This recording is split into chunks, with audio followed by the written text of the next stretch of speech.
পারুলের বিয়ে আটকালো রায়ান। আমরা এমনটাই দেখতে পারব আজকের পর্বে।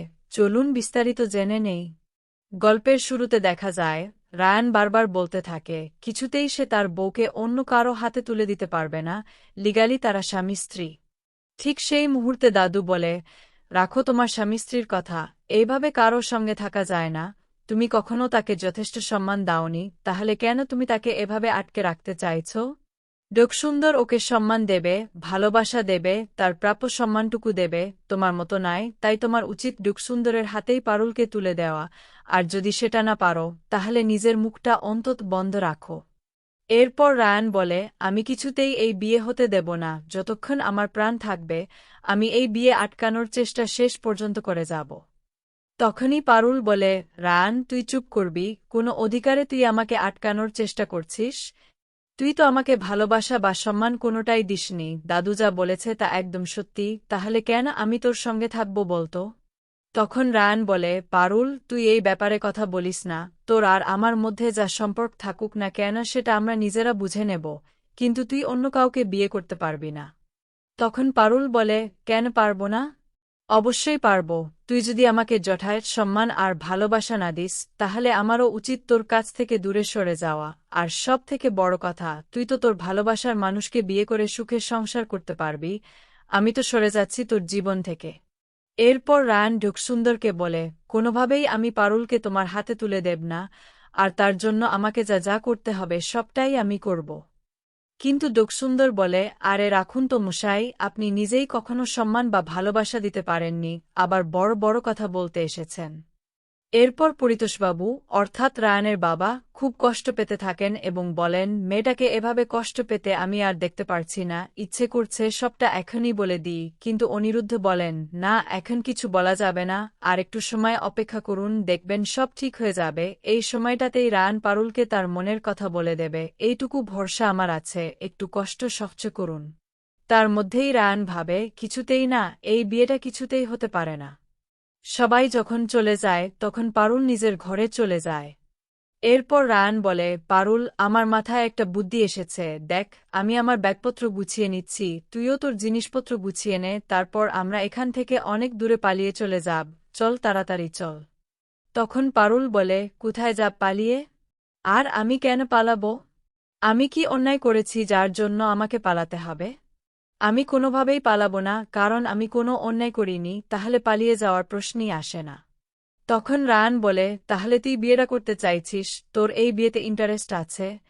তখন পারুল বলে, আমি দাদুকে বাঁচাতে চাই, দাদু আমাকে শহরে এনে আমার জীবনটা নতুন করে সাজিয়ে দিয়েছে, না হলে আমি কি হতাম, কিন্তু আমি কোনোভাবেই পিছু হটব না, দাদুকে বাঁচাতে যা যা করার সবই করব। আর এমনিতেও তুই তো আমাকে ভালোবাসিস না, তোর আমাকে নিয়ে এত ভাবার কিছু নেই, তুই নিজের মতো জীবন কাটাস, আর আমাকেও নিজের মতো থাকতে দে, বুঝতে পারছিস তো, আমাদের মাঝখানে তুই আর আসিস না। এরপর রায়ান মনে মনে ভাবে, এভাবে তো চলতে পারে না, আমাকে কিছু একটা ব্যবস্থা করতেই হবে। ঠিক সেই সময় দাদু, রুক্মিণী আর বাড়ির সবাই পারুলের বিয়ে নিয়ে কথা বলছিল, তখন সেখানে গিয়ে রায়ান বলে, তোমরা এখন পারুলের বিয়ে নিয়ে এত হুল্লোড় করছো কেন, কিসের জন্য? আমি কিছুতেই বুঝতে পারছি না তোমরা কেন এসব করছ, আমার আর পারুলের সম্পর্কটা ভাঙার জন্য তোমরা যেন উঠে পড়ে লেগেছ। তখন দাদু বলে, বেশ করেছি, যা করেছি ঠিকই করেছি, নিজে এখনও পারুলকে ভালোবাসার কথা বলতে পারোনি, আর জোর করে অধিকার দেখিয়ে তাকে আটকে রাখতে চাইছ, সেটা কখনোই হবে না। এরপর পারুলের কথা বলতে বলতে রায়ান বলে, আমার আর পারুলের তো এখনও ডিভোর্স পর্যন্ত হয়নি, আর তোমরা বলছো আমাদের বিয়ে ভেঙে যাবে, এটা কখনো হয় না। ঠিক তখনই হৃতিকবাবু এসে বলে, ডিভোর্স হয়ে গেছে, জজ সাহেব আপনাদের ডিভোর্স মঞ্জুর করে দিয়েছেন, নিন, এখন থেকে আপনি আর পারুল দেবী সম্পূর্ণ আলাদা মানুষ, আশা করছি এতে আপনার আর কোনো সমস্যা হবে না।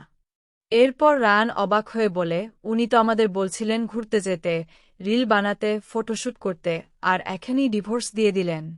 হৃতিকবাবু বলে, হ্যাঁ এই যে সমস্ত কাগজ, দেখে নিন। এরপর রায়ান আর সহ্য করতে না পেরে ঋত্বিকবাবুকে সোজা চড় মারে, আর সেই ধাক্কায় ঋত্বিক গিয়ে রুক্মিণীর গায়ে পড়ে। তখন রুক্মিণী বলে, লেগেছে আপনার, তাই না? এরপর রুক্মিণী রায়ানকে ধমক দিয়ে বলে, কি শুরু করেছিস তুই? তুই এমনিতেই কাউকে ভালোবাসতে পারিস না, তার ওপর আবার মানুষকে এভাবে মারছিস কেন? কি হচ্ছে এসব? তুই ঢুকসুন্দরকেও মেরেছিস, আর এখন ঢুতিকবাবুকেও মারছিস, এতে কি লাভ? তুই তো নিজের ভালোবাসার কথাটুকুও পারুলকে বলতে পারিসনি। এরপর রায়ান বুঝতে পারে না কি করবে। সে তার বন্ধুদের কাছে গিয়ে বলে, ভাই, তোদের সাহায্য আমার খুব দরকার। তোরা যদি আমাকে সাহায্য না করিস তাহলে আমার অবস্থা খুব খারাপ হয়ে যাবে। পারুলকে কিডন্যাপ করতে হবে। এটা শুনেই সবাই বলে, না না, পারুলের যে বুদ্ধি, তাকে কিডন্যাপ করা আমাদের পক্ষে সম্ভব না। এই সাহস আমাদের নেই। দয়া করে আমাদের দিয়ে এই কাজটা করিস না। তখন রায়ান বলে, তোরা না আমার বন্ধু হয়ে আর বিপদের দিনে পাশে দাঁড়াবি না? এটা কি করে হতে পারে? তোরা খুব অন্যায় করছিস। আমাকে এভাবে একা ছেড়ে দিস না। আমার দাদু পারুলের বিয়ে অন্য জায়গায় ঠিক করে দিয়েছে। তখন বন্ধুরা বলে, আরে ভালোই হয়েছে, তুই তো এমনিতেই পারুলের সঙ্গে থাকতে চাইতিস না, বড় ঝামেলা থেকে বেঁচে গেছিস। তখন রায়ান বলে, তোরা চুপ কর, আমি নিজেই বুঝতে পারছি না কি করব। তখন একজন বন্ধু বলে, আরে রায়ান, তোদের তো এখন ডিভোর্স হয়ে গেছে। ডিভোর্স না হলে অন্য কোথাও বিয়ে করা যেত না? তখন রায়ান বলে, আর বলিস না, পারুলের সাথে আমার ডিভোর্স হয়ে গেছে। তখন বন্ধুরা বলে, তাহলে তো আর কোনো সমস্যা নেই। সমস্যা কোথায়? আমাদের মতে তুই পারুলকে অন্যত্র বিয়ে করতে দে, তুইও ওর থেকে মুক্তি পাবি। কিন্তু রায়ান বলে, তোরা আমার সঙ্গে বন্ধুত্বেই রাখলি না, এবার দেখ, তোদের সব নম্বর ডিলিট করে দেব, আর তারপর তোদের সঙ্গে সব সম্পর্ক বন্ধ করে দেব। এই কথা শুনে বন্ধুরা রীতিমতো অবাক হয়ে যায় এবং বলে, না না, তুই যেমন বলছিস আমরা ঠিক তেমনি করব। এরপর পারুল নিজের বিয়ের অনুষ্ঠানে মেতে ওঠে, কিন্তু ঠিক সেই মুহূর্তেই সে মনে মনে ভাবতে থাকে, রায়ান তো আমাকে ছেড়ে দিয়েছে, তাহলে আমি কেন তার জন্য ভাবছি? কিছুক্ষণ পর হঠাৎ করে সবাই একে একে অজ্ঞান হয়ে যেতে শুরু করে। চারদিকে হঠাৎ বিশৃঙ্খলা তৈরি হয়। পারুলও ভয় পেয়ে যায়। তার মনে শুধু রায়ানের কথাই ঘুরতে থাকে, কিন্তু সেখানে রায়ানকে দেখা যায় না, যদিও সে ছদ্মবেশে উপস্থিত ছিল। পারুল মনে মনে ভাবে, এরা কি কেউ বদলা নিতে এসেছে? আমি এখন কি করব? আমি তো একেবারে একা। এই সময় তো রায়ানও আমার পাশে নেই। কিন্তু আসলে রায়ান কাছেই ছিল। সে পরিকল্পনা করে রেখেছি পারুলকে নিয়ে পালাবে, যাতে পারুলের সঙ্গে ঢুকসুন্দরের বিয়েটা কিছুতেই না হয়।